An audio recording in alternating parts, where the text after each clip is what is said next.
Probably what all the parables do, but Jesus' message is that dying with the most toys is for fools. Now here's a fun fact. Did you know that 40% of Jesus' parables are about money and possessions? Yeah, why is that? He had a lot to say about our attitude about things. Things come from the world of human beings, the material world. Things don't come from the spiritual world. So he had a lot of things to say about things. And he warns us again and again and again about the dangers of greed. So I would like to look at this wealthy farmer and figure out what is it about this farmer that Jesus calls foolish. I've been told, many of you believe, I would assume all of you believe, that saving for a rainy day or saving for our retirement or just saving for the future, that's a virtue. Most of us would consider, perhaps all of us would consider, that it's a virtue. Do you know the Susie Orsman person? She's that financial guru who insists that saving for retirement is the number one thing that we must do. Isn't that what the farmer is doing? Saving for retirement so he can sit back and old and gray and enjoy and laugh and be merry? What's so bad about that? He doesn't do it. Let's hear what happens. So, what is it that makes him a fool? I think that there might be a couple of reasons, and I'm just, pondering here. I don't have the answers. I just want to let you know I don't have the answers. But one of the things that I was thinking about is that he was a fool because he couldn't see beyond himself. He's got all this grain. What am I going to do with all this grain? I got too much grain that's going to fit into my barn. I'll just build a bigger barn. He can't see beyond himself. He has no sense of responsibility with that abundance and the welfare of those people who are in need. His own greed, his own self-centeredness, it seems to have eaten away any kind of compassion that he could have for others. So that's number one. He probably couldn't see beyond himself. The other reason why I think Jesus might be calling him a fool is that he's unaware that he's dependent upon God. He doesn't seem to see the fact that everything that he gained, everything, it actually belongs to God. He couldn't do what he did without God's creation. That his abundance is a direct product of God. He didn't see it that way. He worked hard. He deserves it. It's his. And his alone. I know people like that. You guys know people like that? If you just work hard enough, it's yours and yours alone. So I think that in, every single gospel with every single page, Jesus is talking about sharing. And I don't know about you, but I think that when I look around in my community and in my country, it just seems like in our culture, sharing isn't a thing.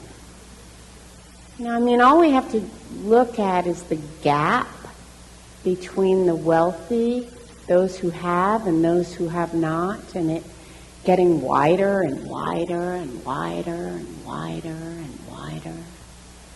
It just seems like our consumerist society doesn't know how to share. I think that's just part of our culture. But I want to share with you part of another culture. I have some dear friends, as does Deb, named Sue and Jim. Sue was my senior pastor at First United Methodist Church in Salem, and I was the associate. That's when Deb walked in. But Sue and Jim have a passion for Kenya. They went on a mission trip, and they got bit by the bug. And they went on mission trip after mission trip, leading groups, leading teams, and they fell in love with Kenya so much that when they retired, they up and moved there.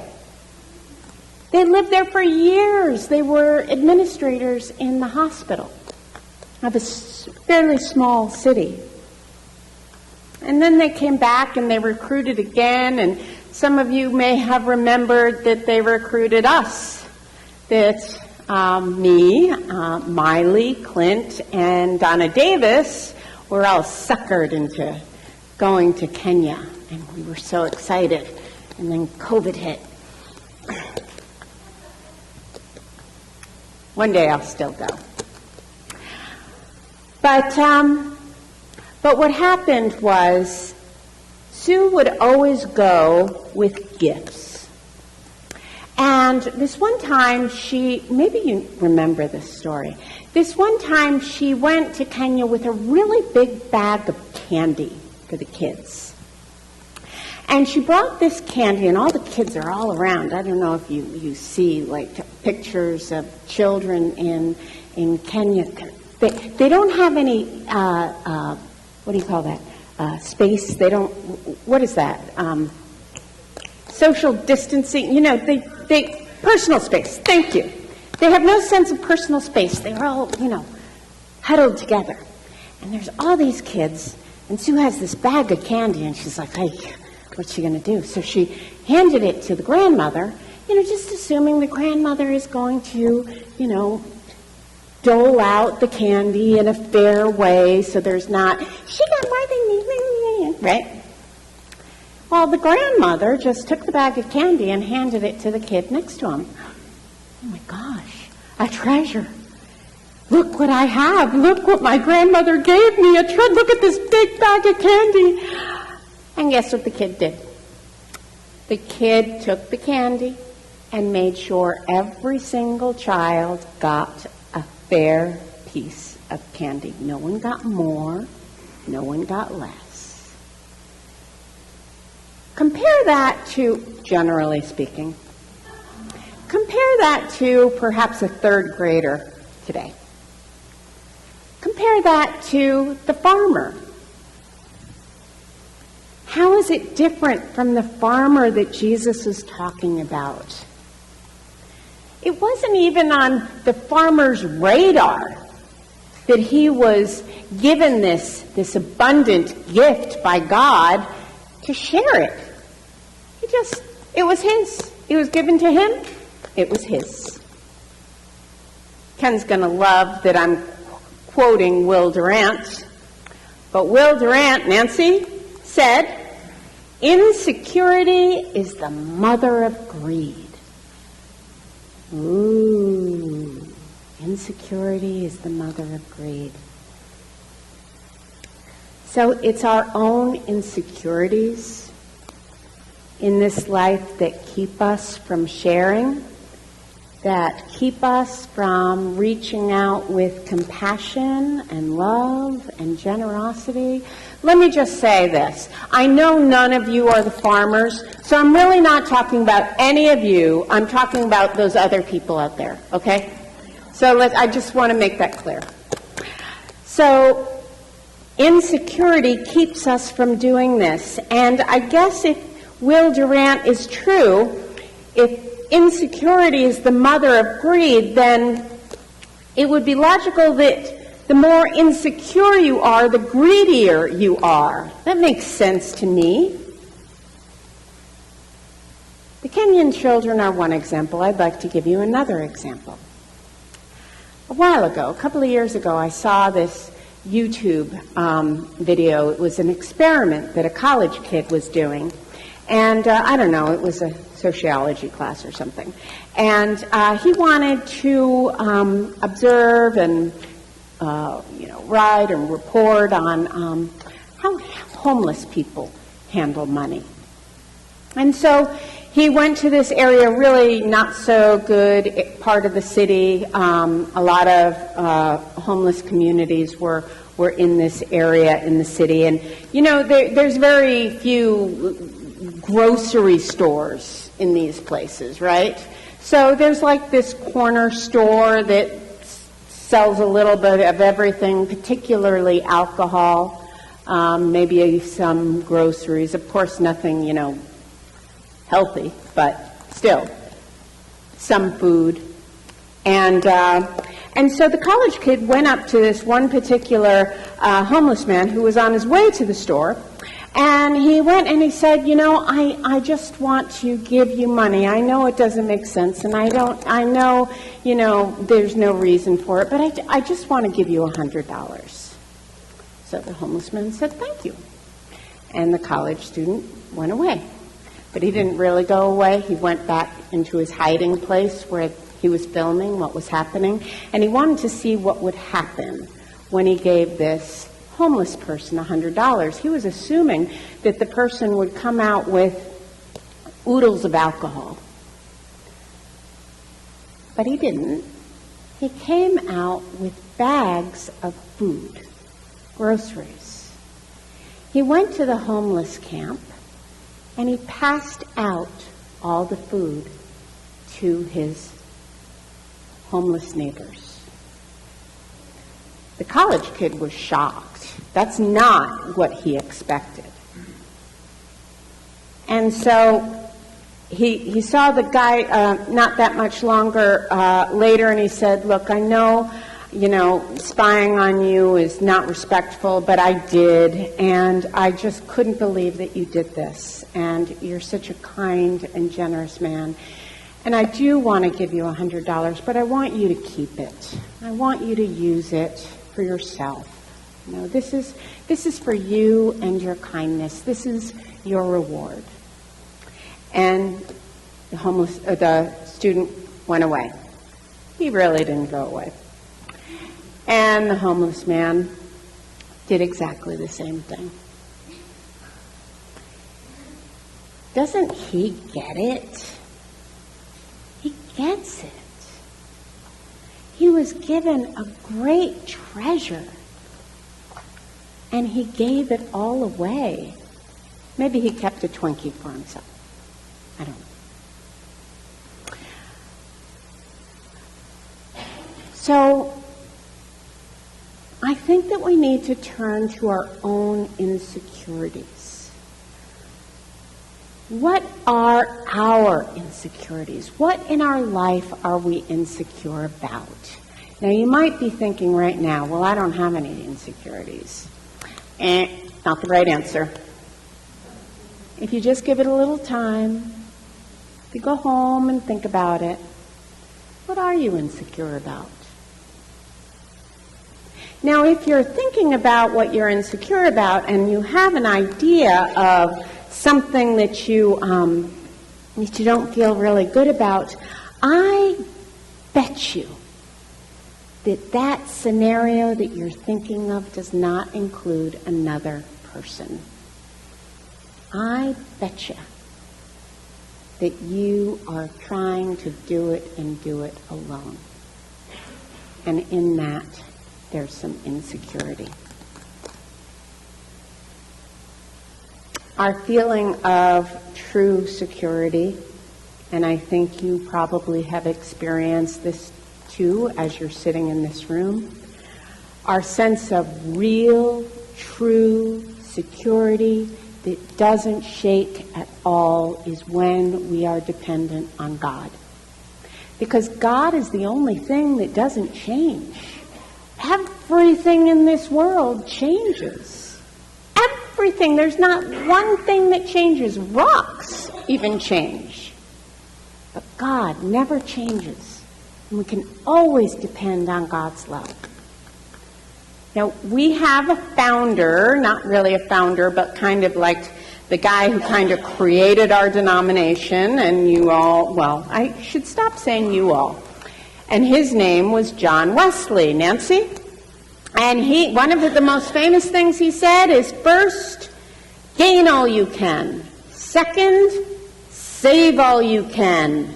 Third, give all you can. I'm sure many of you have heard that before. Jesus' parable never ever suggests that there is anything wrong with becoming rich, with making money.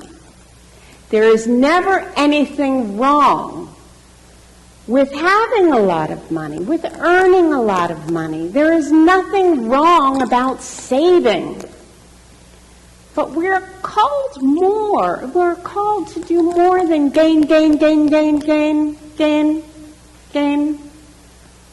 We're called to share. What is our life worth if we gain, and have all these toys and can't bring them with us when we're buried in the dirt? What good is it? What purpose in our lives do we have if that is our attitude? So I would guess that it would be reasonable to say that if insecurity is the mother of greed, Nancy, then security must be the mother of generosity, right? Doesn't that make sense? I think it's quite logical. So how do we adopt then an attitude of security? How do we gain the courage to open our hearts? Jesus' answer is really pretty simple. All of his lessons are really pretty simple. They're hard, but they're simple. And Jesus' idea is that security is given to us, the courage to give, the courage to be generous is to remember that we are dependent on God, and everything we have comes from God. Everything. And that in everything that we have and everything that we give, our lives have meaning. Our lives have a purpose. Every week, we pray the Lord's Prayer, Thy kingdom come. We're supposed to help that happen. God's not supposed to just dump the kingdom down on earth. We are partners with God, and we have to help make that happen by being inspired by the Spirit. And we make the kingdom happen by sharing and loving our neighbors. And if we're really going to love our neighbors, now I know this is radical, and none of us does this perfectly, but it's something that we can work towards, right? If we see somebody in need, what's the harm in giving them a little bit of money? I mean, we might say, oh, they're going to go buy alcohol. Well, maybe not. Maybe that person would surprise you too, like they surprised that student. Maybe our assumptions about people keep what we have in our pockets. I would do anything for everybody to be able to stand up and sing this song. Because singing in here, Daryl playing, it's moving and we're touched. But the choir does a really good job. So we are grateful for the choir. We are grateful for the gift that they give us. And they get to sing Take My Life. And Take My Life is about trusting in God and trusting so much that you have the security that God gives us, because we have the security because we know that God loves us, and that love is never going to change. And Jesus teaches us that it's fools who hoard their money or their possessions or their things or their toys. That's just fools.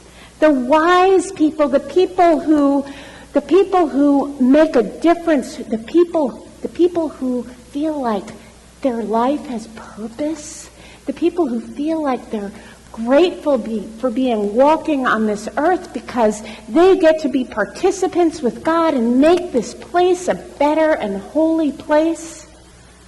Those people are wise. The Kenyan children are wise. The homeless man who shares his gift is wise. And so when we say, take my life, it's take all of me. Not just what's in my wallet, but all of me, my entire life. And that's, I think, what this parable is about. You can go home and read it and ponder it yourself and email me and say, Susan, you really missed the point, and tell me what you think. It's welcome. So with that, let's hear the choir sing, Take My Life.